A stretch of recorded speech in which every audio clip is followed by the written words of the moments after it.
कक्षा में बच्चों की भाषा का प्रयोग क्यों और कैसे के इस वीडियो में आपका स्वागत है। आइए चलते हैं जीवनलाल जी की कक्षा में। यह बहुत मेहनती शिक्षक है। वे उड़ीसा की सीमा से लगे हुए छत्तीसगढ़ के एक स्कूल में पढ़ाते हैं, जहां कुछ बच्चे छत्तीसगढ़ी और कुछ संबलपुरी बोलते हैं और अपनी कक्षा में अलग अलग तरह की शिक्षण सामग्री और विभिन्न गतिविधियों का इस्तेमाल करते हैं। लेकिन इनकी समस्या यह है कि बहुत मेहनत करने के बाद भी उनकी कक्षा में बच्चों की भागीदारी बहुत कम है और परीक्षा में बच्चों का प्रदर्शन भी बहुत अच्छा नहीं है। जीवनलाल जी का मानना है कि बच्चों को घर की भाषा का कक्षा में बिल्कुल इस्तेमाल नहीं करना चाहिए। ऐसा करने से बच्चे हिंदी नहीं सीख पाएंगे और पीछे छूट जाएंगे। उनकी शिक्षण प्रक्रिया इसी मान्यता के इर्द गिर्द घूमती है। आइए देखते हैं यह अपनी कक्षा में किस तरह काम करते हैं। बच्चों, आज हम इस चित्र पर बात करेंगे। मैं इस चित्र से संबंधित कुछ सवाल आपसे करूंगा। उसका जवाब जिसे पता होगा वो पहले हाथ ऊपर करेगा और फिर जिससे मैं कहूंगा वो जवाब देगा। जवाब हिंदी में देना सभी, ठीक है? बच्चों बताओ, इस चित्र में क्या दिखाई दे रहा है? बताओ बेटा चुलेश्वरी। सर, ये एक ठन रुक ए। ठन और रुक क्या होता है, कोई और बताओ। सर, ईटा तो गचा है। तुम भी गलत बोल रहे हो। चित्र को ध्यान से देखो, ये एक पेड़ है। मैंने पहले भी बताया था कि जवाब हिंदी में ही देना है। ठीक है बच्चों, फिर से कोशिश करते हैं। इस पेड़ पर कौन सा फल लगा है? बेटा रत्ना, तुम बताओ। सर, आम तो आए। फिर से वही बात। कमलेश, तुम बोलो। पाचला लेती तो आए सर। ओहो, चुप हो जाओ सभी। इस पेड़ पर आम के फल लगे हैं।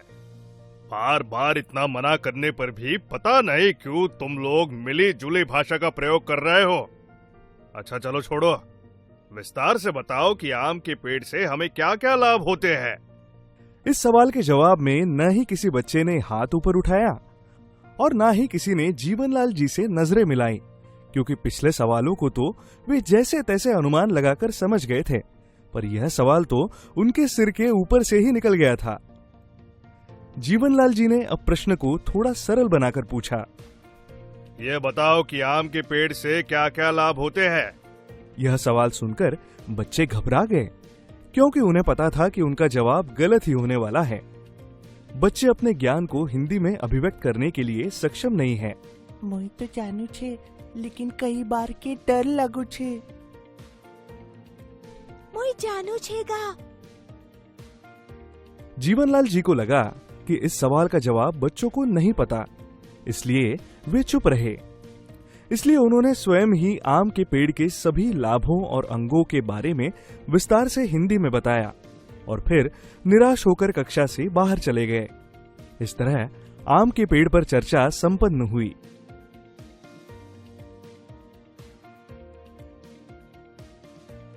आइए अब महिमा जी की कक्षा देखते हैं। गरियाबंद जिले में छुरा ब्लॉक के शासकीय प्राथमिक शाला रसेला में महिमा जी 2009 से कक्षा पहली को पढ़ा रही हैं।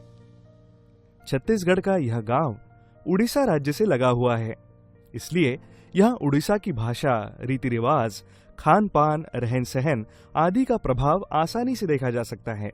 महिमा जी की कक्षा में कुछ बच्चे संबलपुरी और कुछ बच्चे छत्तीसगढ़ी बोलते व समझते हैं।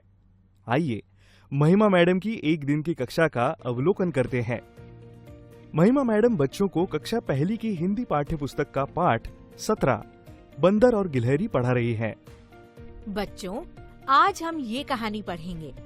बताओ, इस चित्र में तुम्हें क्या क्या दिख रहा है? इनके नाम बताओ। चिरा मूसा, पिंजरा और गच। रुखमा पिंजरा सुते हैं। अच्छा, तो चिर्रा मूसा क्या कर रहा है? चिर्रा मूसा माकर की पूछी को धर के ऐसे खींच रही है। अच्छा, तो ऐसा करने पर माकर क्या करेगा? ओला फटकार ही की झनकर। उस पर माकर गुस्सा करेगा। माकर ताके हुरबा। के काजे गुस्सा करबा माकर ताके? क्योंकि उसका लेंस को खींचने से उसको दुख रहा है, तो माकर उसको गुस्सा करेगा। नहीं, वो कुछ नहीं करेगा। वो सुते रहेगा तो चिरा मूसा चुपचाप गच में चग जाएगा। माकर की लेंस यानी बेंद्रा की पूंछ कितनी लंबी रही होगी कि जमीन तक लटक रही थी? तार झटका लंबा, सुता जितना लंबा, डोर झटका लंबा, आसमान जितना लंबा, बांस जितना लंबा। बरगद झटका लंबा। अच्छा, ये बात है। तो चलो कहानी पढ़कर देखते हैं कि सच में कहानी में आगे क्या हुआ होगा। सब बच्चे बड़े उत्साह से कहानी में आगे की घटना सुनने के लिए मैडम के पास आकर बैठ गए। तो ध्यान से सुनो, मैं कहानी पढ़कर तुम्हें सुना रही हूँ। इस पाठ का नाम है बंदर और गिलहरी। फिर पाठ के एक एक चित्र पर उंगली रखकर उन्होंने बताना शुरू किया। ये बंदर है और ये गिलहरी है। और जैसा कि गोवर्धन ने बताया था कि बंदर गच यानी पेड़ पर सो रहा है, तो देखो बंदर आराम से पेड़ पर लेटा हुआ है। तुम भी करके दिखाओ, कैसे लेटा है बंदर? कुछ बच्चे बंदर की नकल करते हुए अपने दोनों हाथ सिर के पीछे रखकर लेट गए, तो कुछ बच्चे जमीन पर उसी मुद्रा में लेटते हुए बंदर की नकल करके बताने लगे। अब तक आपने जीवनलाल जी और महिमा जी दोनों की कक्षाओं को देखा। इस दौरान आप समझ चुके होंगे कि दोनों कक्षाओं में कुछ मूल अंतर थे। इस अंतर का मुख्य कारण यह था कि जीवनलाल की कक्षा में बच्चों की भाषा के प्रयोग के लिए कोई जगह नहीं थी। इसके ठीक विपरीत महिमा जी की कक्षा में बच्चों की भाषा को भरपूर स्थान दिया जाता था। आइए हम एक बार पुनः एक नजर डालें कि इन दोनों कक्षाओं में हमें कौन कौन से मूल अंतर देखने को मिले। जीवनलाल जी की कक्षा, बच्चों की कोई भागीदारी नहीं। बच्चों के चेहरों पर न समझ पाने और डर या झिझक के भाव। उच्च स्तरीय चिंतन, कल्पना और अनुमान लगाने के कोई अवसर नहीं। कक्षा में डर व झिझक का माहौल। बच्चों का अपने विचारों व भावनाओं को बिल्कुल भी साझा नहीं कर पाना। शिक्षक केंद्रित कक्षा, महिमा जी की कक्षा, बच्चों की सक्रिय भागीदारी, बच्चों के चेहरों पर आत्मविश्वास के भाव। कक्षा में उच्च स्तरीय चिंतन, कल्पना और अनुमान लगाने के भरपूर अवसर। कक्षा में प्रेमपूर्ण और सीखने के लिए उत्साह का माहौल। बच्चों को अपने विचारों व भावनाओं को उत्साह के साथ साझा करना। बाल केंद्रित कक्षा।